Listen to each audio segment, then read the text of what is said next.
In this video, I'm going to show you how to blend two images in Photoshop using creative blend modes, one of the easiest ways to make a convincing double exposure effect. If you've ever wanted to merge two photos together so they look naturally combined instead of pasted on top of each other, this is the technique you need. We'll keep it simple, beginner-friendly, and practical, so you can follow along even if you're new to Photoshop. And if this tutorial helps you out, make sure to hit like and subscribe for more Photoshop tips, editing tricks, and creative design tutorials. Let's jump in. First, open Photoshop and bring in the two images you want to blend. You can do this by going to File, then Open, or by dragging both images directly into Photoshop. The key here is to make sure both photos are available in the same document as separate layers. If they open as separate tabs, just drag one image into the other document so you can work with them together. Once both images are in the same file, look at your Layers panel. You should see one image sitting on top of the other. If you don't see the Layers panel, go up to Window and make sure Layers is turned on.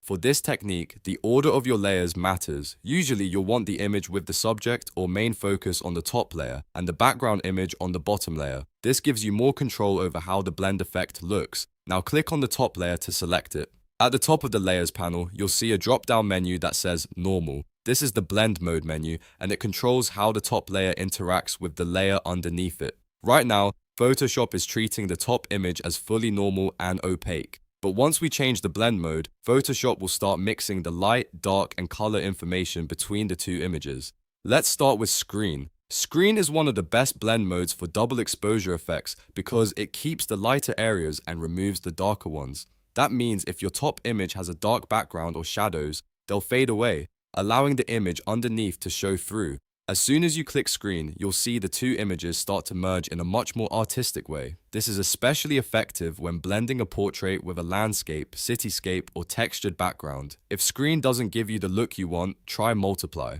Multiply does the opposite in a way, keeping the darker areas and removing lighter ones. It's great when your top image has strong shadows, dark outlines, or details you want to preserve.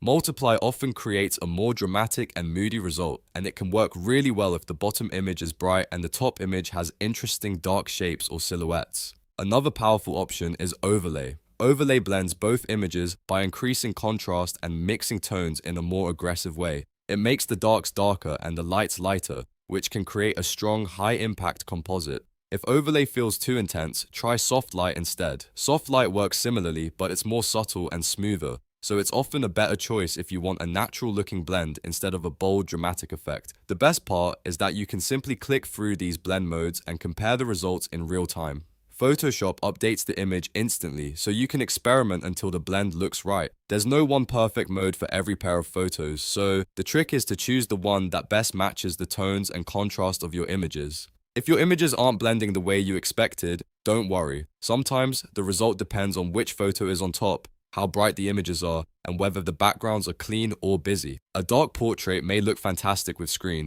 while a detailed texture may work better with Overlay or Multiply. You can also rearrange the layers if needed, just by dragging them up or down in the Layers panel. For even better results, make sure your images are properly sized and positioned before choosing the blend mode. You can press Ctrl or Command+ to transform the top layer and scale or move it into place. That way, the important parts of each image line up better, which makes the final blend look much more intentional and polished. Once you find the blend mode you like, you can take it a step further by adjusting opacity on the top layer. Lowering the opacity can soften the effect and help both images mix more naturally. This is a simple but powerful adjustment that gives you much more control over the final look.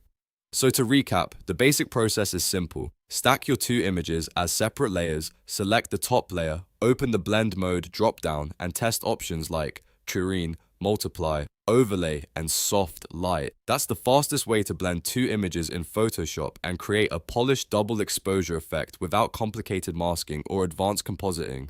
If this tutorial helped you, please give it a like and subscribe for more Photoshop tutorials, editing workflows, and creative design shortcuts. Thanks for watching, and I'll see you in the next video.